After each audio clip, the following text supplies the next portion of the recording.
Welcome back. Well, the war of words, or perhaps the lack thereof, between Elon Musk and President Biden just got more charged up after the president seemingly snubbed Tesla during the State of the Union while mentioning rivals GM and Ford when it came to EV. Both of them have strong union ties.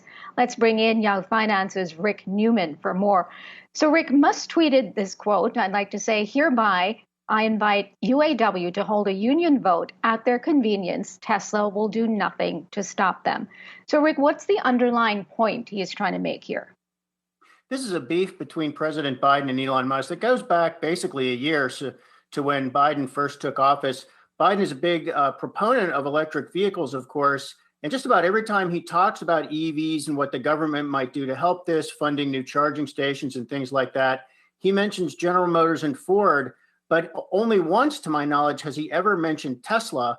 And Elon Musk has a legitimate grievance here because Tesla, by far, is the largest producer of electric vehicles in the United States with more than 75% of the market share. And GM and Ford are basically following Tesla. Now, why does Biden snub Tesla every time? It's because GM and Ford are unionized, and Biden calls himself a union guy and clearly is trying to appeal to union workers and get that vote. And Tesla is not unionized. So that is basically the reason why Biden doesn't mention Tesla. I think what Elon Musk is doing here, he's saying, sure, the United Auto Workers wants to unionize our plant, let them. He does not think his workers will want to join the union. So let's say he's being earnest about letting the UAW come in and give it a shot to unionize. He thinks his workers will overwhelmingly reject that, in part because they're happy with the deal they get. Some of them get stock options, which is not something you typically find in a union contract. So he thinks his workers don't want the UAW, which is why he's willing to say, come on in and give it a shot.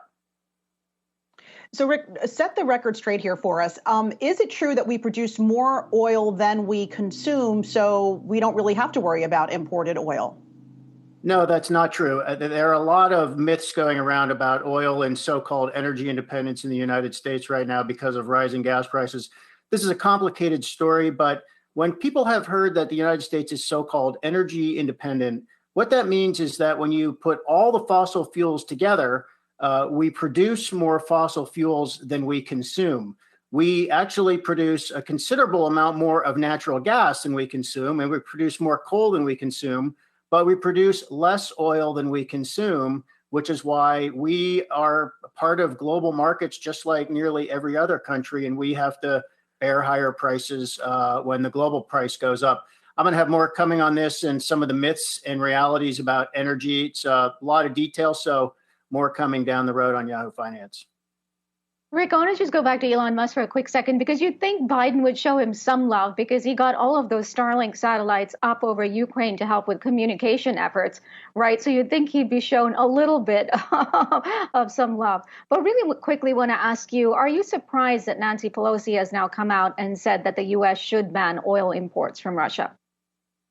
Yeah, I think that is surprising, and that's important. We do not get a lot of oil from Russia. We get more finished petroleum products than we do oil from Russia. So it's not like we're terribly dependent on Russian imports, but anything that reduces the supply of oil to the United States or anywhere by any amount is actually going to push gasoline prices up. And this has really become a giant liability for President Biden.